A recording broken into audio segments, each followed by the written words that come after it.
wenyeji wa huo uwanja kwa maana ya KMC Football Club. Kwa hiyo timu yetu yote imesharejea kambini na maandalizi sasa, akili nguvu tumeelekeza kwenye mechi ya tarehe 9 dhidi ya KMC Complex. Mechi ambayo imeahirishwa ni mechi ya klabu yetu ya Yanga dhidi ya Dodoma Jiji na dhidi ya Tanzania Prison ambayo ilikuwa ifanyike Dodoma.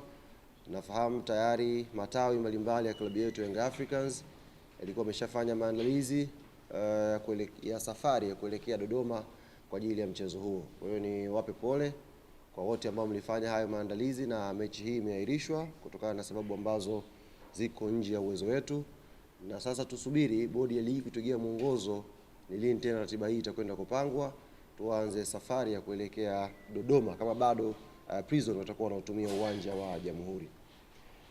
Hali ya majeruhi kwenye kikosi chetu.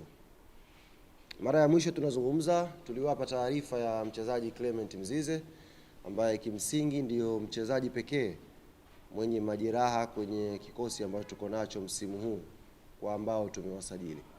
Na baada ya kufanyika vipimo na ushauri wa jopo la madaktari wa klabu yetu Young Africans wakishirikiana na technical bench ya klabu yetu na mchezaji mwenyewe Clement Mzize, tulifikia kukubaliana mchezaji huyu akafanyiwe operation kwa sababu alikuwa na pona kidogo na anarudi uwanjani na pata majeraha tena.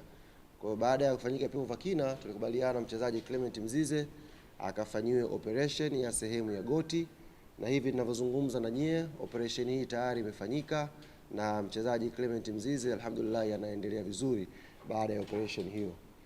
Tutamkosa Mzize kwenye pitch kwa muda wa wiki 8 mpaka 10 kama ambavyo jopo la madaktari limeelekeza.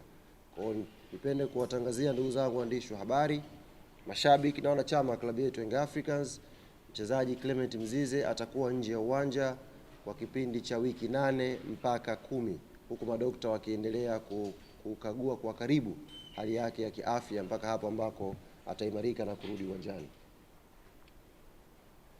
Yes, katikati hapa kumepangwa draw ya hatua ya makundi ya ligi mabingwa barani Afrika, na klabu yetu Young African Sports Club imeangukia kwenye kundi B, kundi ambalo limehusisha timu kama Al Ahly kutoka Misri, kuna timu inaitwa FAR Rabat kutoka Morocco, na kuna timu inaitwa JS Kabylie kutoka Algeria.